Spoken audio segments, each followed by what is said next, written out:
Thank you very much, Hanif and Tomà, for being with us. And thank you very much to all of you attending. This is the last session of our first online course organized jointly between SOAS, the Aga Khan Award for Architecture, and the Barakat Trust. And I hope you've enjoyed it. It's a real pleasure today to have two really interesting speakers and professionals. Firstly, Hanif Kara, OBE, who's the founder, one of the founders and the CEO of AKT2, which is based in London. He's a structural engineer, a professor of practice at the Graduate School of Design, and has won numerous accolades and awards. And we thought he'd be an excellent person to reflect on looking forward in architecture as pertaining to the Muslim world. Hanif was also on the steering committee of the Aga Khan Award for Architecture. We also have Tomà Berlanda, who's the outgoing professor of architecture, planning, and geomatics at Cape Town University, and the incoming professor of architecture and technology at Turin University. He has vast experience, a lot of which is in sub-Saharan Africa. He's published on different subjects related to architecture in Africa, and he has also been involved with the Aga Khan Award for Architecture, reviewing projects and thinking about which ones really fulfill the aims of the award. And we thought that he'd be an excellent person to have in conversation with Hanif, given the complementarity of their expertise. So Hanif, we'll start with you, and we look forward to your presentation very much. Okay, thank you so much for inviting me and having me. I will go straight into it. So I thought that the only way to really contextualize this in 15 minutes was to talk about my relationship with architecture and architect's relationship with me. And by me, I mean engineering. So I thought that the way to maybe frame it is through the empathy over the years. And one way to start would be to say that both of us, in history, and this is affecting the award as well, the field of art and science have coexisted seamlessly, though through a mutual desire to interpret, represent, and adapt the aspects of nature. That's what I think takes us all the way back to the beginning. Where we are today, though, is probably more important, and that's the frame and the lens through which I will talk. Architect to the left, what I would define as design engineers in the middle, and then to the right is the chaos. So how do we bring the chaos through the engineering to the other side? And in this context, I've always framed it under the term design engineering, because that kind of collaborates better with the architect's, let's say, immeasurable discipline. So I personally and my company views collaboration with some circumspection, since it's everywhere and everything we do is collaborative. Too many people do it. So it's often a homogenizing process, and our interest is really, through the work I'm going to show you, is in operating in an interdisciplinary way without abandoning the need to specialize or being special, as we believe that that's the key to high quality contribution in practice as an engineer to architecture. So I thought the way I would quickly do it, 5 minutes on each, 3 provocations. The first one being the clash that I see of modernity and ecology. The second that I would call despair versus opportunity, which is very contemporary and current. And then the third, the 2 front lines, the global north and global south. These are new titles, but the award in particular for 40 years has been one of the instruments that deals with all of these things in different ways and different depths. So if we go straight to the first type, the clash of modernity and ecology, what do I mean by that? I kind of show it through examples of real work, and the conclusion that I came to when we worked on the Mazda project, where there is a powerful fascination in the world to not modernize, and that fascination probably threatens ecology, which is counter to some of the conservation people's thinking. I think we have to accept that the concept of ecology is switching sides a little bit between nature and technique of the mind, or maybe we don't. And when we were looking at Mazda right at the early days, of course, we referred back to the ancient Shibam city and all the ways in which the Islamic world dealt with architecture in the big word A, and through the community, through everyone actually understanding better what architecture was. We looked at that, and we looked at the modern way of interpreting all the good things from Shibam and other Islamic cities onto the Mazda project. So the whole master plan was kind of based on the idea of a walking city in a very, very difficult desert, let's say. So it's a paradox in some ways as an idea, but it was conceived by the client as a fantastic piece of research. In my opinion, it's been super successful despite not all of it being delivered. We were fortunate enough to work on the master plan, but also more importantly, to deliver the MIST building, which is one of the key, or was going to be heart of the master plan. And I just wanted to drop in some of the things we did. So we went through all the technologies, and particular how to tame the heat and how to provide passive energy, how to bring the water into and desalinate into the city. So it was decided that the first space that would be built, the first neighborhood, would be the Institute of Science and Technology, with its residential next to it and all of the stuff that goes with that. You can see some relationships to patterns, but these were done computationally. You can see how shading in the old way taken the idea of the Musharabia into the modern design. But jumping straight to the end, post construction in this building, Foster and Partners have gone back and measured the physics, and the conclusion we came to is most of it was successful, because there is a 4-degree difference in temperature in our corner of the city that we built against most of the other similar places at the same time in Abu Dhabi or in the city itself. So what that tells us is if our goal is to go down by 1 degree, we were obviously doing pretty well just by learning from the past and modernizing the past rather than being afraid of and overprotecting. That kind of work also has led to this, which is under construction not far from that site. You can see it, the Sheikh Zayed National Museum. I don't have time to take you through all of the energy and structural engineering gymnastics of this building, but another time I could do that.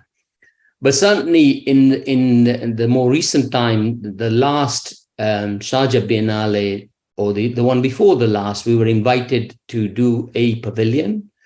And we worked with a very nice architect, designer, cooking sections, who thought of the desert plants in the world and decided that one way of trying to engage with the current challenge we have in the Islamic world, which is to do with an absence of water. You can trace that desert plants, for example, have been extinct for many, many years. And you think, why aren't they being brought back? So as a technique, as a technological solution, we developed a garden with particular bioclimatic tools that would allow us to grow species that had disappeared over the last 200 years. And needless to say, it was super successful because we traced back, but also because we have monitored this over the last 3 years. We've put sensors in to check how it's behaving, and it became a super successful idea. So this idea of bringing back the past somehow through modern methods was the goal here. Then I wanted to talk about a slightly negative thing that happens when we fight this kind of thinking. When we won the competition in the Global South, Singapore, for this bridge, the Henderson Bridge, which was an incredible piece of mathematical algorithm that not only spans the distance, but provides shading, curves on plan, and so on. So it's a very advanced technological solution. We invented it in largely timber. But what we found when we got to site was that Singapore did not accept timber as a modern material. And we reverted back to steel. So this is a conflict about modernity versus new. You know, what does the Islamic world think is modern, and how does it connect back to the crafts? Sometimes I think mistakes are made. Like in this case, it could have been done in timber, which probably would have been more ecological. But in any case, I just wanted to show it like that. The second 5 minutes is despair versus opportunity. This to me is significant over the last 40 years of the award. I think the award has been doing this very well and engaging all of us from all disciplines through a certain naive acceptance of what we judge and what we've been seeing, and sometimes a biased rejection of certain things. So this is a much bigger lecture, but I just wanted to use this. And what I wanted to say is that the balancing act of the triangle has been, in the role of the design engineer, has been to keep moving that pivot in order to support whatever the agenda might be at the time. So sometimes we're engaged with the biased rejection of certain things, and we move across to balance that particular agenda. I show you this as an example. Like last summer, I spent time in the Luma Foundation because I have been, as part of my teaching, I do a studio, and I co-taught a studio with Fashid Musavi about housing. It is a conflict because there is a Frank Gehry building on site, but the Luma Foundation has been building with natural materials for the last 10 years, their own atelier. So we took our students there just to try and understand the post-demonization of concrete and steel. And does that really mean we can build with straw, wood, earth rammed? And that was part of the research that we did in order to try and see where that fulcrum could sit in that world, rather than naively just follow the protesters and try and build the whole of the future in straw and earth, which is unlikely. So there was a connection back to the award and the many projects that have been awarded in natural materials. The second thing to say about that idea of despair or opportunity is this one. This is an opportunity in a way. A very important part of London, 1980s building, but with a very important introduction of a certain way of constructing office buildings that changed the market in London. It changed the law to some extent. Came to end of life, and the choice was in London at the moment, you either drop it or you expand it. Dropping it is politically impossible, but also climatically the wrong thing to do. And what we managed to do with that project is really not only look back at the 82 to now, what has happened to codes, what has happened to materials, but through design, we were able to recreate this building without knocking it all down. And diagrammatically, what we did effectively was increase by pushing and pulling on the architecture, going from what you would call a box to the left to a blob on the right, and strengthening the existing, but also taking out some of the redundancy from codes of practice over the last 30 years to increase the area of the existing building by almost 44%. So reusing the existing as much as possible to extremes with the current tools that we have in the world of design, and manipulating those to get a net zero carbon building out of it. So this was one of the first office buildings in the UK to achieve that. You see here the difference between the first slide and what it looks like today. When you do work like that, I think you get drawn into it, and others will invite you to do more interesting things. And this particular building, in the scale of London standards and UK, grade 1 listed, the first grade 1 listed John Nash, Regent's Crescent, most of you will know. This is a postcard building, iconic. It means London when you look at it. And when we arrived on this site, on a grade 1 listed building, we suddenly discovered that during the war, it had been damaged severely. And John Nash's original construction had been actually sabotaged quite a lot. So a proposal was made to the city to actually take and forensically look at what John Nash had proposed versus what is there on site. Look very closely at the masonry, look at the way in which there are no joints and how a crescent actually works. And in that endeavor, we also found an ice bucket, a very large ice canister underneath the building, which nobody knew existed from the 1900s, when ice used to come into London and be stored somewhere. So some of this research leads to projects like this. And what we concluded was really the whole facade could be rebuilt to the original drawings. And all that was left on site was these cores to protect the site. And we reconstructed what you saw as the crescent. That, in extremes, has often now happening in the whole of Western Europe, and I think it's coming to the rest of the world. The Islamic world needs to look at what they can do with what's there. And I don't mean preservation and conservation. I mean that modernity can actually be played with. Here you see on the left what we found on a tower, and to the right what we finally did. Or even more recently, literally opened last year, what we found on the left was about 8 stories. We've extended it, reusing it and extending it to nearly 24 stories through manipulation of engineering methodologies. And most importantly, you will get it in all parts of the world, where the underneath the buildings is probably the biggest challenge of what's going to happen to all of us. When we arrived to the Bloomberg headquarters in London, which now looks like this and won the Sterling Prize, but also is currently the greenest building in the world as an office space, we discovered that it had been worked on by humans for the last 100 years. So all the dots that you see underground were different types of piling systems, effectively killing the site with infrastructure.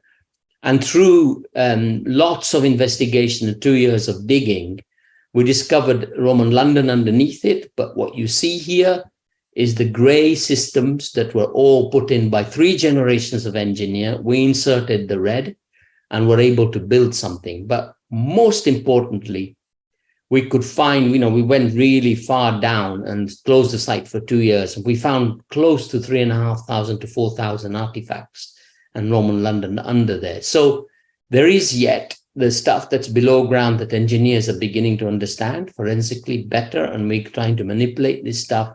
But sometimes it also gives rewards like this, where the museum is now been put inside the building, where people can see it. The last 5 minutes, the 2 front lines, there is no doubt that all of the opportunities in the West or global North are going to be retrofit and re-looking, because we have most of our buildings, that's a diagram to the right already, even in the US, that we're going to need in the projected population increase, So to the left, it's telling us that all new construction is going to be in China, Turkey, and South Korea, and places like that. So these front lines sometimes lead to passionate objections. One of those is, let's not build any more tall buildings. So I thought it'd be worth showing you 2 extremes of these. One, Park Drive in London with House of the Miron, we just opened very recently, only about 3 months ago, which is the rotunda type, a high-rise complex rotunda. The design and construction of this provides a real exemplar that could be replicated, at least in part, because every room is different. Every space is different. The wall to floor ratio on this building is unlike any other building. There is the client allowed a lot more facade, including the balconies, in order to develop something that is more sustainable once you've made the decision to do it as a tall building. So I don't want to go into the technical details, but I just show you how it stands out in the tall building district.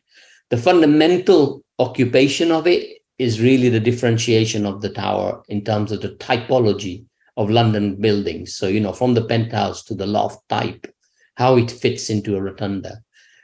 The other extreme is the Central Bank of Iraq, which we started almost 10 years ago with Zaha Hadid.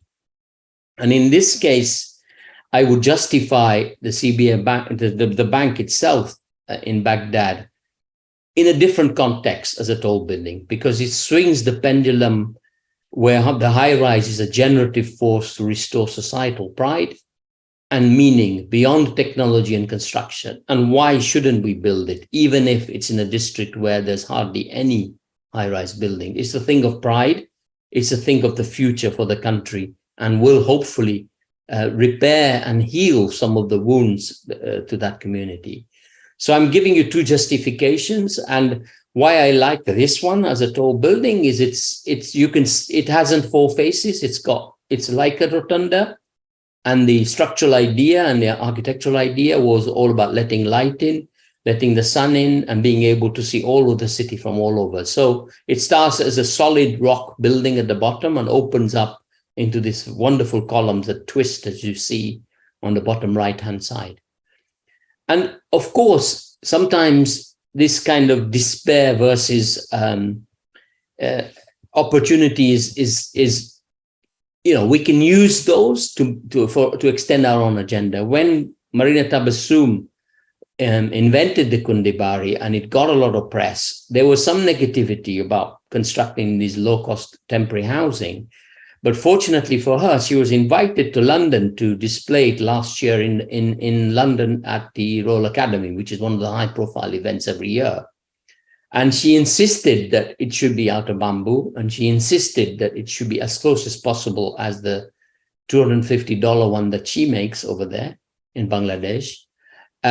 Unfortunately, you can't transfer technology. It goes back to that Singapore problem. In London, we don't have bamboo of that size. So we were given the opportunity to take the bamboo we make here, or nature gives us, bundle it up and try and play with it.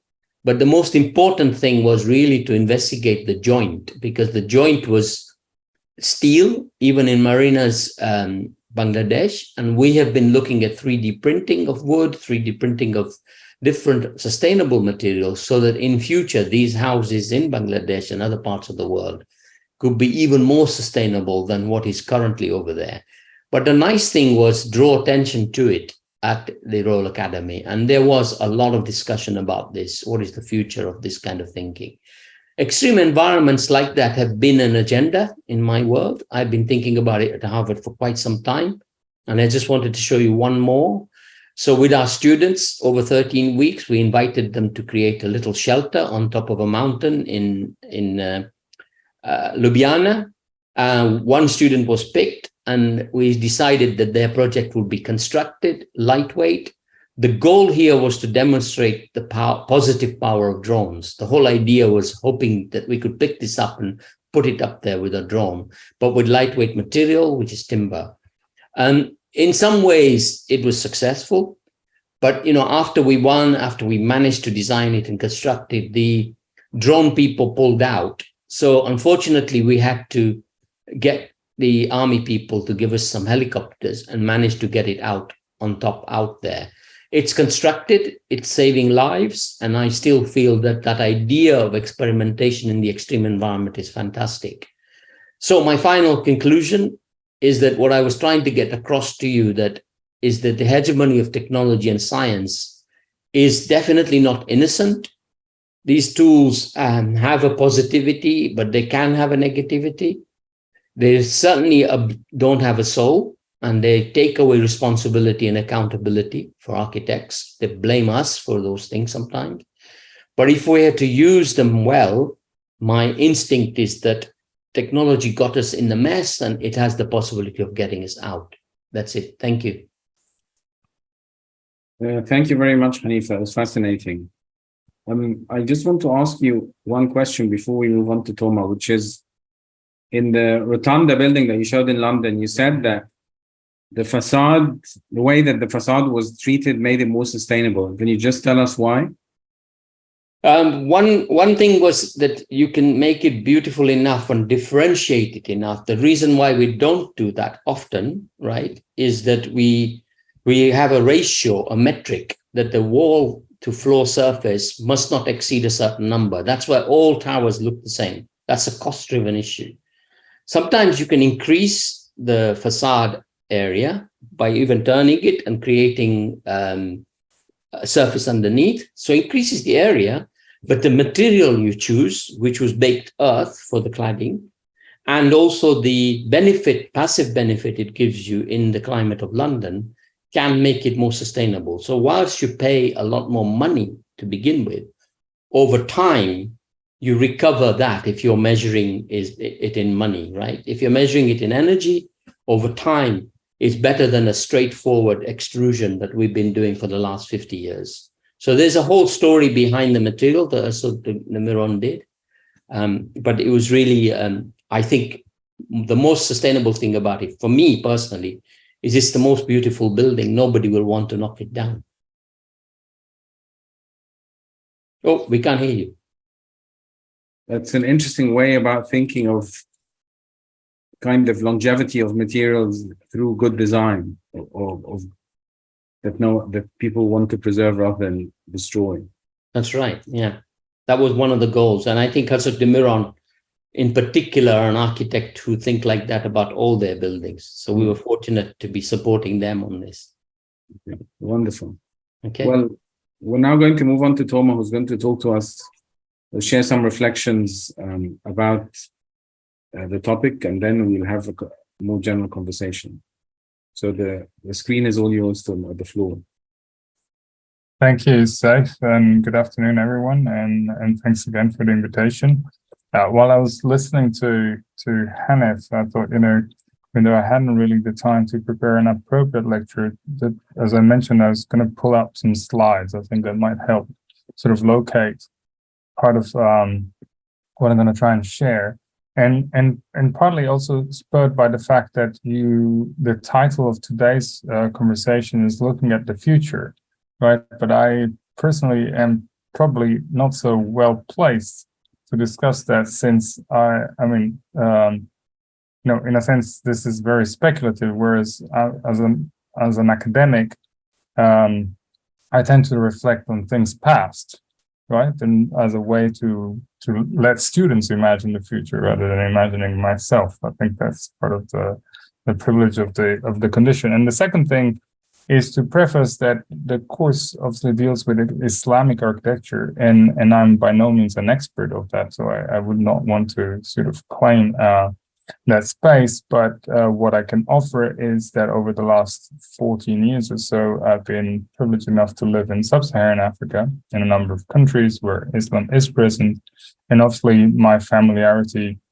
with the Aga Khan Award for Architecture, having served as a technical reviewer over a couple of cycles. And so I thought what might be interesting to reflect as a construction of the past and as a way to imagine the future, and I'm going to see if this works out at all. Bear with me a sec.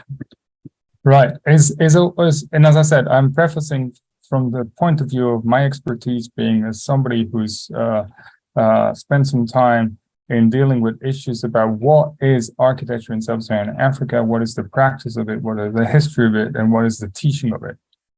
And the Aga Khan Award of Architecture is an incredible, powerful lens to look at it, because from the very first cycle, 1976 to 1980, it dealt with that question, inviting nomination, shortlisting project, awarding projects in countries where Islam was present, both north and south of Sahara.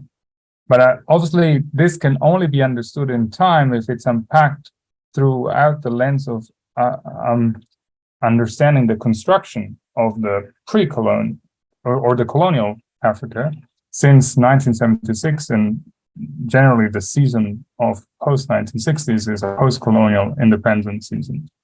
And so I think it's important to keep in mind that as recently as 1884, the Berlin Conference really divided the continent across geographical spheres of influence of European powers. And that legacy is one of extraction, is one of stealing, is one of rape, is one of murder, was one which really supported the capitalist growth of the empire in a number of ways, both physically, economically, socially, culturally, and politically, and at the base also of a incredible process of movement and migration. And so I think that the question I would like to try and place is, at the moment in which the infrastructural project, which is an engineered, industrialized one that brings, for instance, railways in connection with harbors, not to allow people to visit those places, but rather to extract material goods, human bodies from those countries, architecture finds itself increasingly complicit with this project, and the construction of cities starts, which existed as settlement before the colonial age, starts as a sequence of company towns. And so cities like Nairobi, Kampala, you name it, Harare, Lagos, I mean, a long, really, history of urban settlements in the country in the 20th century starts off as company towns, where the infrastructural element is accompanied by the idea that a foreign power will set up a division of land where a military presence is put in place to organize local indigenous labor and an extractive workforce. Now, why am I going there? Because architecture that happens in such sites needs to deal with the long legacy of that particular project. And hence, it becomes really important to note that the segregated structure of cities in the continent, which was then, codified through fake ideas of hygiene, of separating the natives from the Europeans through buffered zones that would keep mosquitoes away, becomes then the basis of what is then known as apartheid in South Africa, but it really happens in a number of different places. This all preface is important because at the moment in which the foreign architect enters the stage as a way to bring influence, as a way to bring sort of expertise, as a way to bring curriculum and pedagogy in local universities, the matrix of the modernist project of colonization is already there.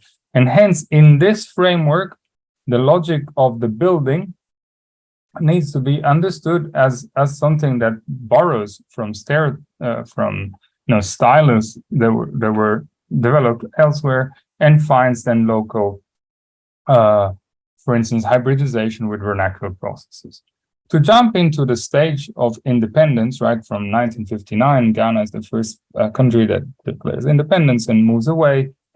This idea of the symbol of the architecture that declares its own language becomes more and more frequent. And hence it says in this sort of particular spirit that Anthony Folker's sketch is always quite illustrative, that what is the future for African architecture moving from the pyramid, the hut, to the Corbusier's Maison Domino, to then what? And hence the innovative sort of component of work such as the Masmoko, which has finally been recognized in global platforms, goes in parallel with developmental work, because the season of the post-independence is characterized by, well, now we can't extract in the same way, but we can deliver aid from the north. And indeed, and these are slides from the archive of the Aga Khan Award, which look at early projects which were nominated as I said, in the first cycle, 1976, looks at developmental projects that try to borrow from local architecture, even though this is quite implausible from an historic perspective, such as vaults in Khartoum, where there was no real sort of tradition of these, or a school built in Senegal. Again, you look at the years 1964, 1966, that very similar to the one that then would win the Aga Khan Award in 1980. And so the story goes. So this question of the non-alignment, which is really one that I'm interested in sort of offering for the conversation, which is what are sort of places where these alignments between the global north and south find a way by not taking necessarily sides, but finding hybridization, is really at the basis of the construction by His Highness of the Aga Khan Award, which sees the potential to recognize something that would benefit Islamic communities through the realm of architecture. And the establishment, as I said, 1976, 1980, these are the recipients of the first Aga Khan Award, starts tracing this geography, which is not simply a physical location, but also a cultural project. Since it's worth remembering that through a series of seminars that takes place during the first 10 years of the award, 1977 to 86, each of which are published and available on ArcNet to download today, there's really a huge effort in producing knowledge that would help clarify what are the issues that one wants to recognize. And in that sense, the database of projects which win and are shortlisted for the award helps give a sense of the language, both written but also, let's say, figurative, right, that the award tries to recognize, and that influences a global perception of what is architecture in Islam. And that's why I said, I think that for me, in my position, is to read back the traces of these first cycles of the award, 1977 to 1986, not simply through projects which were recognized, but those projects which were nominated but never made it to the shortlist and award. Because, and here I'm quoting Brian Brace Taylor, which was the editor of Mimar, the journal that the award published for many years, when he said something to the extent that for all their individual and collective memories, the winners leave us with a yearning to know the full range of nominees, precisely because the voids in our retrospective chart. And I think that when thinking about opportunities for the future, it's also a way to recover what are the voids and what are the holes in our, what are the gaps, to put it otherwise, in our knowledge awareness, so that it can help us imagine new futures. And beyond the stereotypical image, first line of what was nominated and never surfaced. Obviously, some of these are projects which became otherwise famous, like the work of Lecce Baraji. But so, for instance, the Westwood Cultural Center in Juba, or other projects which really, or Henry Chaumet's work in Senegal, really interesting projects that are now partly being rediscovered, but I think merit the inclusion in a wider sort of survey of what is architecture in the Islamic world and what can that let us imagine. So here I'm really quite quickly going through a number of shortlisted projects that became otherwise famous, or for instance, the Dakar Fair that is now part of a UNESCO Getty conservation project to recover sort of its amazing sort of beauty and texture. Or, for instance, Andrew Ravero's work in the desert. Again, this is perhaps not really sub-Saharan Africa, but definitely that then trickles down in his Mali work. All this to say that issues of ornament, issue of language. This is Patrick Dujarec's Alliance Franco-Senegalaise in central Senegal, also recipient of the award later on, mid-90s. Questions of motives, of ornament, of language, of vernacular tradition are then sort of compiled together and orchestrated in spatial frameworks that are of extreme interest, and I think speak volumes also to some of the references that projects that Hanif was mentioning earlier on. To quickly sort of conclude and sort of what happened after the collapse of the blobs, right, in 1994, obviously there's an expansion of production, and the role of the award on its own is then complemented by other observers will start looking at the continent, and so one can find multiple surveys and books and exhibitions, architecture on social change, lenses of photographers, which become sort of the mainstream sort of access point to look at what is produced there, and famous projects that are nominated for the award, but then find also some different recognition at the same time, that perhaps they're less stable, and others which then are elevated to places elsewhere, right, such as the Serpentine Pavilion, which I think is a useful sort of moment to try and bring the story full circle, because the pavilion itself become then a place where the experimentation, say, from Keres to Sumaya, brings Sumaya Valley is one, brings full circle sort of the transition of what is African and what is possibly Islamic into a global arena, where the motives of ornament that I've taught about I've talked about are no longer so easily recognizable, but it becomes a more decolonized approach in spirit that revisits histories of the past in trying to focus though on practice, on rituals, rather than on aesthetics. And I think that the question of the ritual on the aesthetic of the mosaic that can also be exemplified, say, in works of art from the continents such as Elena Tsui's, are really sort of the tapestry that, to me, is what is up for the opportunity for the future rather than a specific sort of object.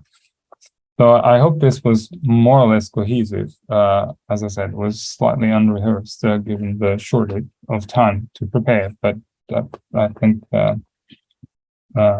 is more or less what I wanted to share. Thank you very much, Tomà.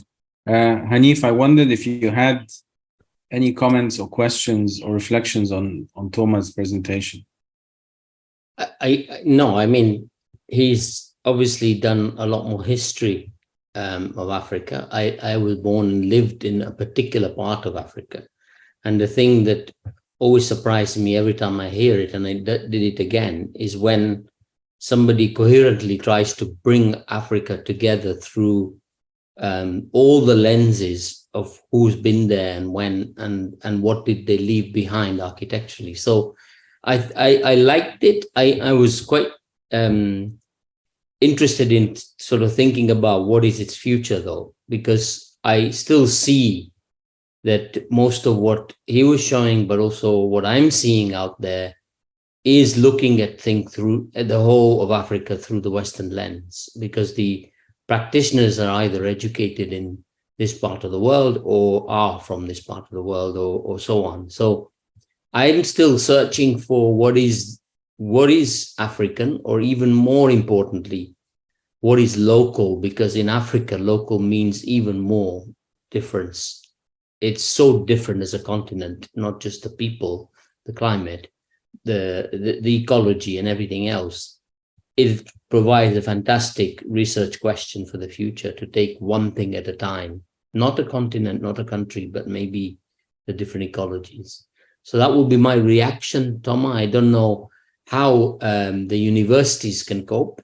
I certainly know that practitioners can't, because we're just building stuff in Rwanda and places which are just replications of what we do in the West.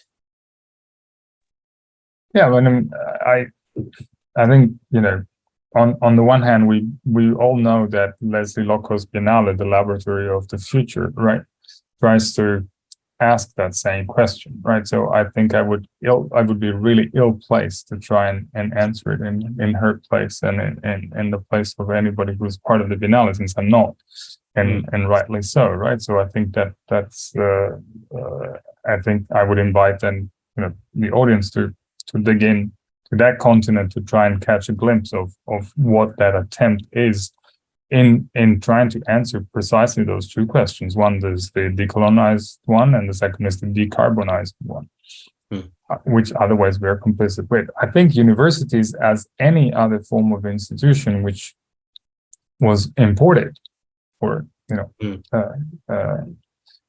in the continent, has that baggage, that it's the medieval structure that originated somehow, I suppose, in Italy, for all its sins, or anyway somewhere else, but that is not the precise framework where those such questions can be addressed, because they exist in sort of like a homogenized and globalized world where it doesn't really matter where that sits, but yes, the framework stays the same. It was interesting that you showed Demos Mwoko's one image, and that raises another question in my head, because I don't know enough of his work, but one thing I'm pretty certain of is he's neither an architect nor an artist nor an engineer nor a maker. And that question of discipline and profession in Africa, in how they defined engineers, how they define architect in the future, which can go all the way back to the ancient, how can they make buildings, will be very interesting. So the question of what is the discipline of architecture is not something we can answer, but certainly you can actually question that in your presentation. There's more opportunity to do it there than there is in most other parts of the world, where there is already a formed institutional approach to education and professionalism. Yeah, I mean, also, like, I think this course originates from SOAS, right? And I think, I mean, SOAS is in one of its own sort of fields. I think Julia Gallagher's unit has been running a research project called African State Architecture, right? And for the last 3-4 years, which was really fascinating. A space where architecture as a discipline is confronted with an approach, say, from geographers, social sciences, where sort of the conversation starts slipping about what is the political side of sort of the architectural manifestation, right? And so what are its implications, and what are the structures of governance, for instance, or of civil society that need to be put in place in order to allow for the practice, now not as a registered profession, right, but just simply the act of building, the act of finding clients and developing languages to exist. And I think that for me is a really rich space of inquiry and provocation, because suddenly it destabilizes this idea of the profession of the architect as something that is globally as understood as more or less the same, whereas it isn't. And I forget exactly the number. I've written it in the past and I haven't really updated the tally, but if I remember correctly, something like more than 20 English-speaking countries on sub-Saharan Africa still require their architecture programs to be validated by the Commonwealth Association of Architects. And that's just like nonsensical. But then you find countries such as Rwanda, which were never part of the British Empire, which decide to apply to become members of the Commonwealth. And so again, that I think, I mean, there's a lot of geopolitics embedded in it, which we don't have the time and space or even competence to address. Yeah. But that has clear implications for then people like us in terms of being educators and part of discourse. And what are we trying to open up?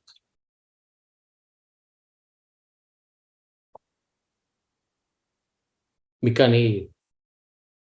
Then either you think of a context where the local is given more prominence. I mean, you both spoke about local and global, and Tomà, you're saying that the codes of practice are often Western ones around the world. I mean, are there examples that either you can think of where a deep understanding and appreciation of local conventions to space and design are more mainstream, or at least more promoted more as being an important thing to do? Or is it always peripheral architects who are interested in these issues? I would be tempted to, from the places in the world that I've seen, I would be tempted to say that the majority is not thinking of that. Whether you go to Turkey, Indonesia, Malaysia, Africa, the Middle East largely, India, China, all of these places, the majority of what we've seen, certainly in my lifetime as a practitioner in the last 30 odd years, is still through the lens of things that they want from other parts of the world. Very few people, peripheral as you described them, are taking the local situation and then applying a modern technology or modern way of doing it. Very few. So I'm in answer to your question, I think that I would be very dishonest if I say I don't see much of it, but occasionally I see some. But then I worry about the occasional ones, which are also kind of cute projects. They don't solve the problem of the slum, or they're more done for publicity or some kind of approach. You see the work there. I deliberately tried to put Marina's project in because I do think that is very, very local. And it's done through the lens of her education, but also new ways of making things, bamboo and so on. I think the Mazda project that I showed, it is, if you understand the depth of the technology that the architect went through and the client, that little part that we managed to build is taking quite a lot of the issues of where it is through the building and making it work. So I think that there are people attempting it, but there isn't enough of it, and the population exceeds, the demand of the population exceeds time to do these things. Thank you. Tomà, what about you? Yeah, I mean, I'm not sure I can point to specific examples, right? But I think, what strikes me sometimes is that modes of communication, right? I mean, let's face it, sort of internet, sort of digital communications have really eliminated some form of barriers and created other forms of distances. And so that sort of omnipresent reliance on the image and sometimes the inability to understand how the image has to look different in a different place, and rather than push towards a certain sort of homogenization of it is potentially problematic. At the same time, it allows for messages to reach across in ways that we cannot control, right? And so the algorithm controls it for us. Like I'm by no means an expert, but it seems to me that clearly interesting things are happening in remote places. That's just also statistically, it has to happen, right? And so since population growth and demographic cycles are uneven, there is there must be, and there is obviously a lot of rich experimentation going on without us being necessarily aware of it and just not having access for it. And so that, I think, maintains the push that it's in our interest to find it, right? So I think, and it's in everybody's interest. So I think that in that sense, what Hanif was sharing earlier is that some of these inquiries should happen outside established forms of sort of institutional frameworks, right? So outside universities, outside schools, because it sort of makes to be understood that they have to happen elsewhere, just simply because they won't have access to the same infrastructure and so forth. So I can't point, to any specific. I mean, I can and I can't, right? But I haven't shown any specific example, right, where this is happening now. But I think that doesn't mean, and Hanif has already mentioned Marina Tabassum, but there are clearly others, and so that are taking on that space. And the award has tried to recognize them, right? So I think that's, for me, interesting. As I said, it's a productive lens through which one needs to keep on searching. Yeah, I would say, Saif, that the only place that I feel, because of necessity, so because the economic drive is often the logic of all of this anyway, and the way the politics has happened in industrialized countries. Morocco always strikes me as somewhere, because they have the extreme inequity and craft and all of those things that other places don't. I always feel that they have the majority of the countries I've seen of a connection back to how they used to make things. That's maybe it's because go there as a tourist often. Maybe, I don't know, but I've always felt that part of the world needs to be, we need to look at Egypt, Morocco, these places in a bit more detail and expose them. I've not seen this in India widely, but I'm told it exists, and there are places in the vast country, and I've no doubt similarly in China as well. I've seen some amazing work by Philip Wan out of bamboo in China, a whole village, which is remarkable. So, there are, as Thomas says, there are pockets of things going on. And there aren't many instruments like the Aga Khan Award that disseminate this. If you're lucky, you get some student pointing it to you, but we're so overwhelmed with imagery and data that we don't really get the time to look carefully, I think. I mean, one example that comes to mind since you're answering, is clearly the work that Elias and Yusuf Anastas are conducting out of Bethlehem in Palestine. And they were also shortlisted for the last cycle of the award for their Turkarem what's it called, law courts. But what's interesting in their earlier work, which is more sort of sculptures, installations, pavilions-like structures, is that they take century-old tradition of building with stone in Palestine and translate it into CNC routed stereotomy, right? And so the blocks of stones are first sort of structurally calculated through computer modeling, and then routed by a machine that then shapes into perfection and then assembled in very large spans of volts. And so both they're as I said, small scale pavilions. I think they built one or two in London as well as part of the exhibitions I never saw. I saw just the work in Bethlehem. Really, really fascinating. As a way to reinterpret, for instance, tradition within the realm of what is possible in the future. And I think they were also part of the first Islamic Biennale of Architecture that Sumaya co-curated recently in Jeddah.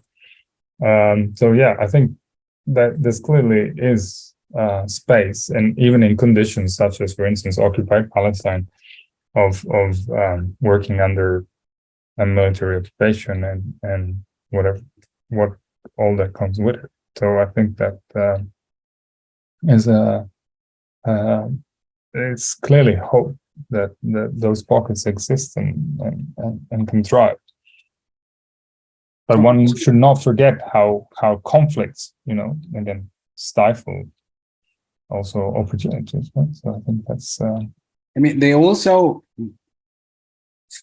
create, oddly enough, the space for innovative people to come up with amazing ideas. Like if you look at that great design that comes from great hardship.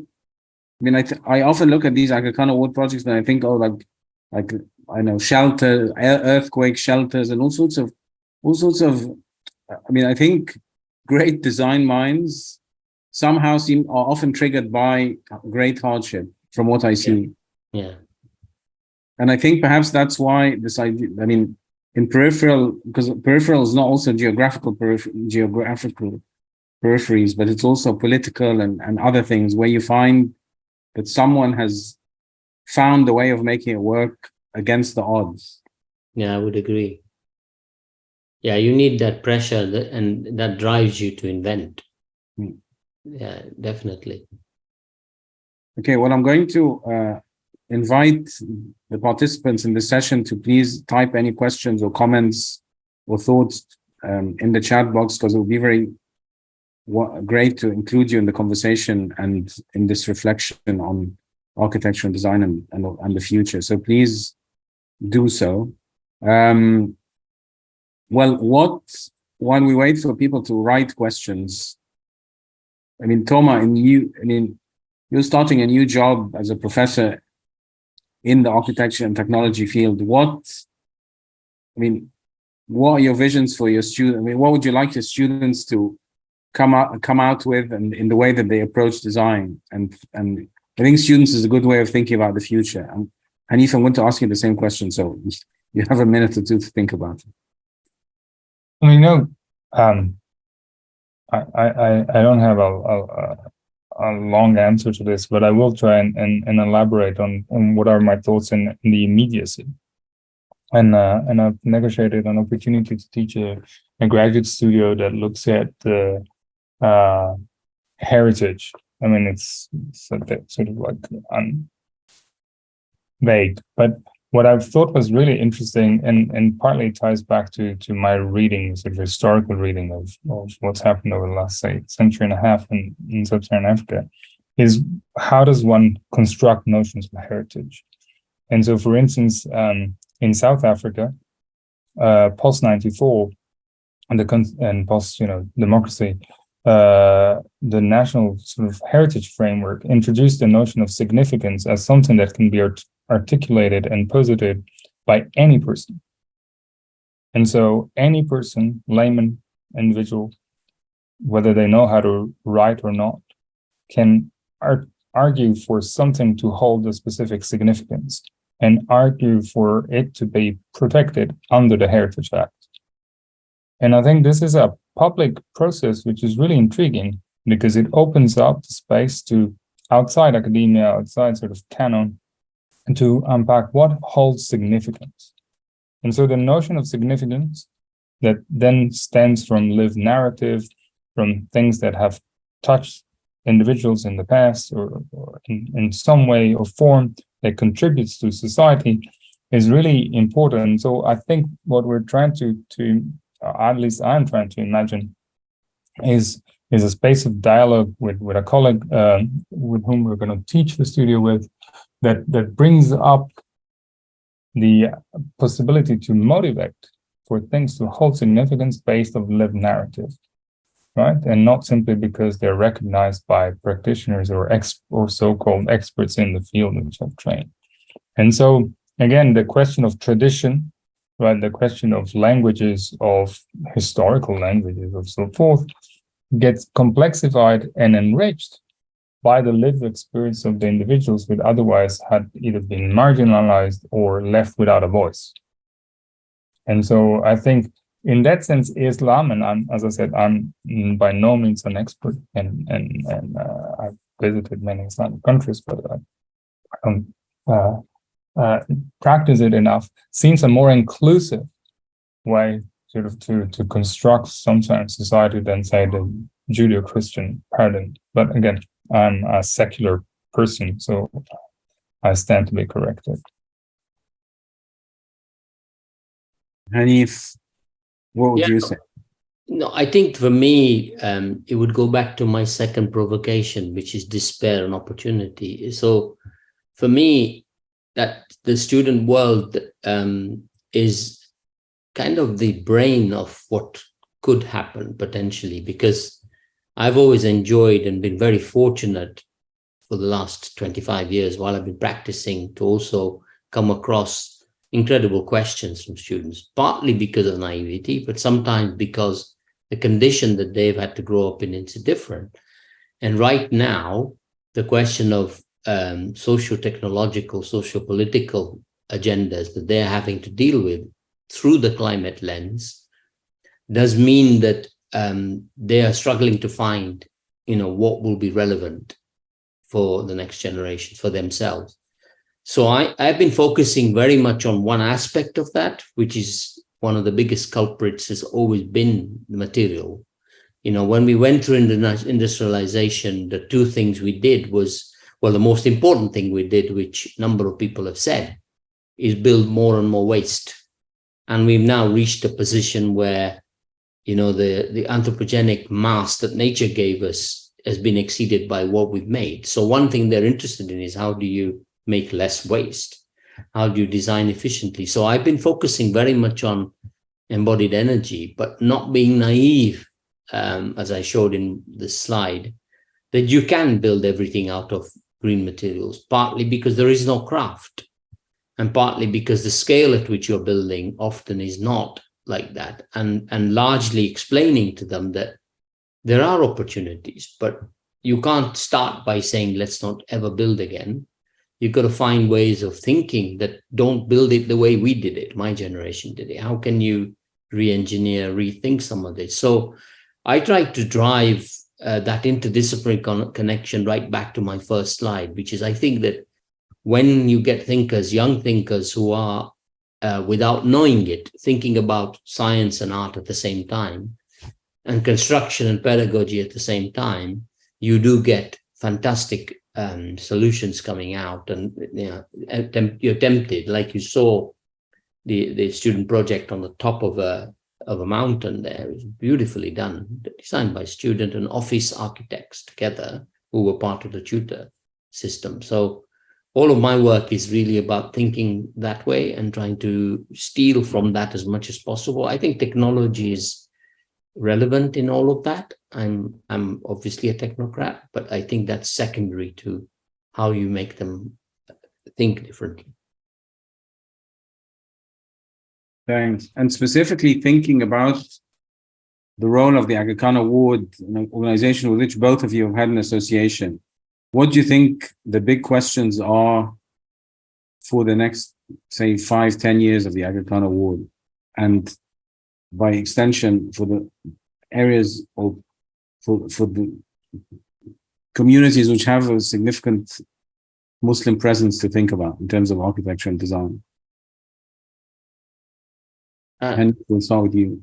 Yeah, no, my I don't know, because I'm slightly an insider and been so attached to it and knowledge. I think that the biggest role it can play is to already do what you're doing here, whereby disseminate to far more people what it already knows, whilst it's still searching for the new, while it's just searching for who we could find that will encourage us to take the trajectory of invention from all the people over the last 40 years who are the next versions. But the biggest role over the next 5 to 10 years is how it can share much of its work, which is a real archive of sustainable construction, communities improving, all the things that the kids are trying to, the students are trying to solve. There are many examples. So it could do well by sharing them in a slightly different way and more to more people. Not that it's not doing it, it's just that there is so much noise out there that it doesn't often get the attention it needs to. So that would be my thing. I think that it, like everybody else, it's in search of the edges where the climate is most affecting people and the impact, and what are the solutions for those edges. And that's where the most invention will happen, and it will find some of the most inventive. Mm-hmm. And Tomà, do you have any thoughts on that? I mean, given that you've looked at projects and some of them have been exemplary, wonderful projects. I mean, are there questions and issues and also opportunities that you think one needs to highlight and seek out? I mean, I think it's a really, really tricky question, right? I mean, in a sense, because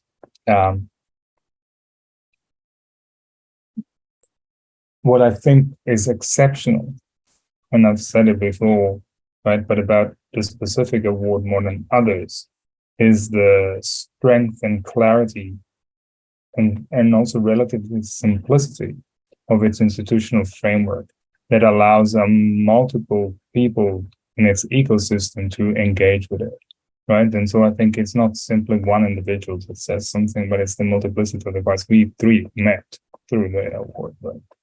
And so, as an example, and I think that specific sort of ecosystem expands by its own sort of default mechanisms. So where does it tries to focus becomes sometimes more labels rather than real sort of paradigm shifts, because it's been basically looking at the same thing for over 4 decades, which is, says a lot about the clarity with which His Highness set it up and had the vision early on. So I wouldn't, feel that there's a shift that is necessary or a focus on more other specific areas.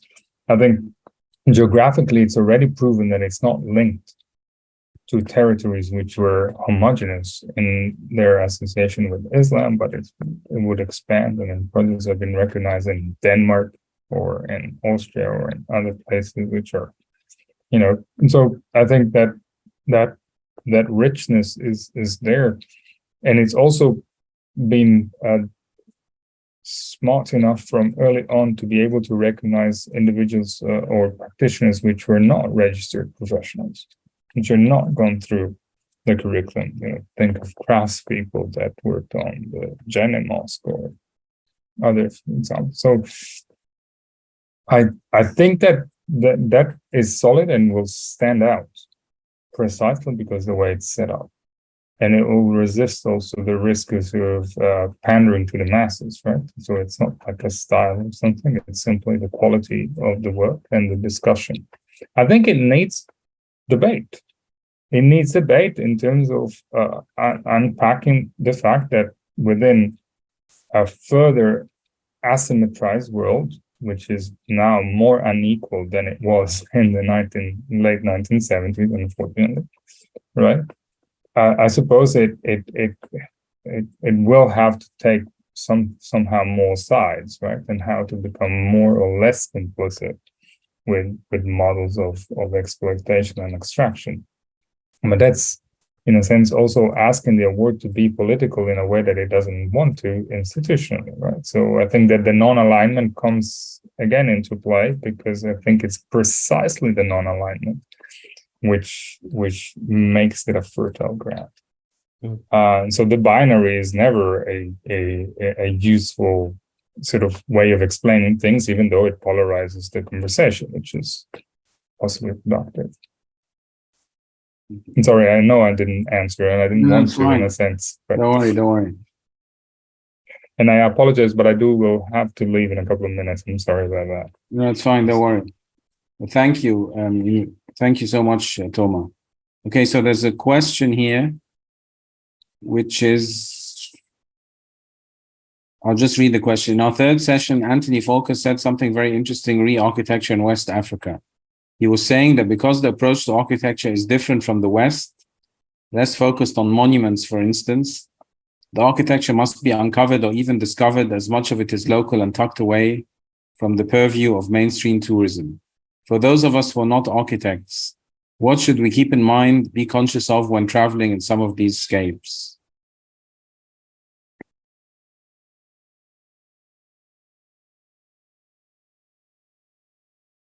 It's a hard one because the simple answer is that it would be difficult for me or us to answer that because we see everything through the lens of the disciplines. I mean, I can't go on holiday without looking at architecture. So I don't know what I would do if I wasn't thinking about architecture and science. What would I be looking for, So for me, it's quite difficult. Okay, but how would you find in a society? I mean, you grew up in Uganda, didn't you? Yeah. Okay, so how, I mean, to an outsider, how do you think someone could experience approaches to space and building in societies and in contexts where they're not very obvious or they're often kind of discreet? Yeah, I mean, in that context and specific to that context, the climate and the way Uganda is, it's a very young country still. You just have to travel through it, and you see where non-architects have not been there, but other communities have built public space, of communities have done interesting work that now starts to tell you that more of this work could be replicated. Or in the extreme case, Francis Kara just did something in Kampala as a playground, not a building. And how can you bring communities together through those semi-private or public spaces would be one thing to look at, because as in your travels, it's always difficult to give one singular answer because culture comes in as much as climate. In some parts of the world, people want to be really close and private. In some parts, they don't. So I'm not sure I have an answer. I just know that I have some favorite things that I always look out for. How is the public dealing with this? How is the community dealing with the poor and the rich at the same time? How do they overlap? And I see these extremes, and sometimes I see the solutions have been made by people who are not necessarily architects. They may have chosen some architects to help them, but largely speaking, it's public, the people who live there. That's why local is so important. Thank you. Okay, so there's someone thanking you both, and shares that the course has opened up the world of extraordinary riches and depth.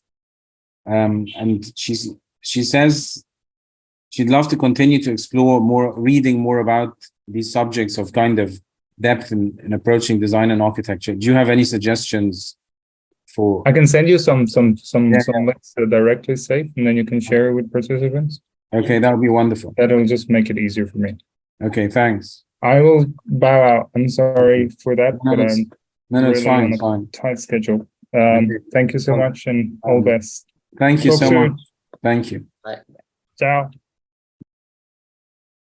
I'll do the same. I'll send some, but most of what we were talking about is not covered by a singular book or a singular place. My advice to everyone always is look at the outcomes of many universities. What are the themes they're studying and how did they respond to those themes? I always find that there's a lot of material in that. Don't always look at finished buildings. Don't always read the magazines, but try and look at the websites of final crits or dissertations by people, and they will help. But I will certainly send you a list of books. Okay, thanks a lot.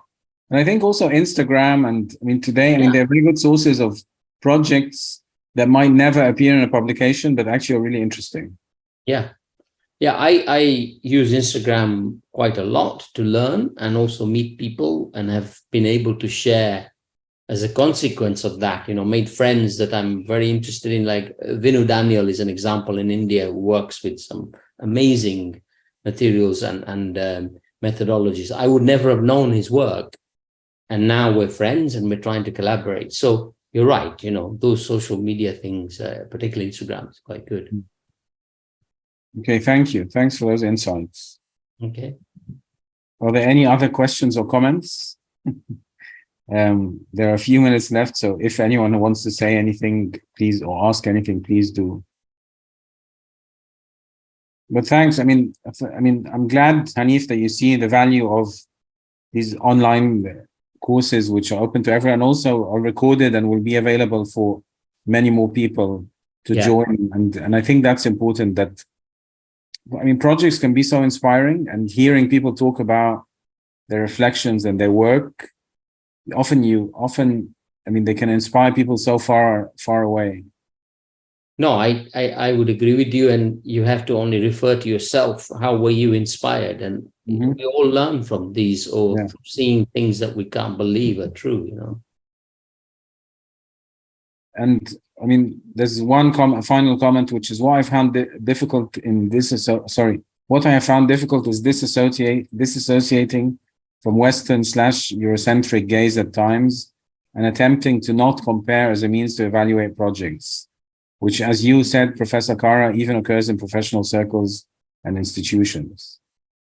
Yeah. But I think perhaps taking the time to observe and to experience is a way of understanding without comparing, and just thinking, oh, well, actually, this works in a way that might not work anywhere else. And that's when you see the validity of things that might only be valid in one specific place, but it doesn't make them less important or less significant. No, I agree. And knowledge is the most important thing. So learning from things you hate is as good as learning from things you love. Yeah. I went to the opera once in Egypt with two British friends of mine who were horrified. Initially, they were very annoyed by the fact that people were interrupting the performance, but they weren't interrupting it. They were saying they were interrupting it to express how much they liked it, or repeat it. And initially, they thought it was very rude. And then when I explained that actually they were showing their appreciation, they reflected on it and thought, well, actually, maybe it's not rude. Maybe it's just a different way of showing appreciation than clapping at the end of a performance. And it's a culturally acceptable thing in some places to interject in the middle of things. And I think with architecture and design, it's the same. That something that might seem very odd or very inappropriate in one place might make perfect sense somewhere else. Yeah. No, that's a valid comment. Okay, well, thank you very much, everyone. And thank you so much, Hanif. Thank you. From the beginning, we were very keen that you should be here at the end to encourage us to think ahead and look ahead. And thank you, Patrick. And although he's not here, On behalf of the Aga Khan Award and the Barakat Trust, I'd very much like to thank Scott Redford, the professor at SOAS, whose idea was to have this course, and of course, both Farah Darakhshani, the director of the Aga Khan Award, and Raj Isar, the director of the Aga Khan Trust for Culture's educational program, for making it possible. So thank you, and hopefully see you at more events of this time. Thank you. Thank Thanks. you for being here.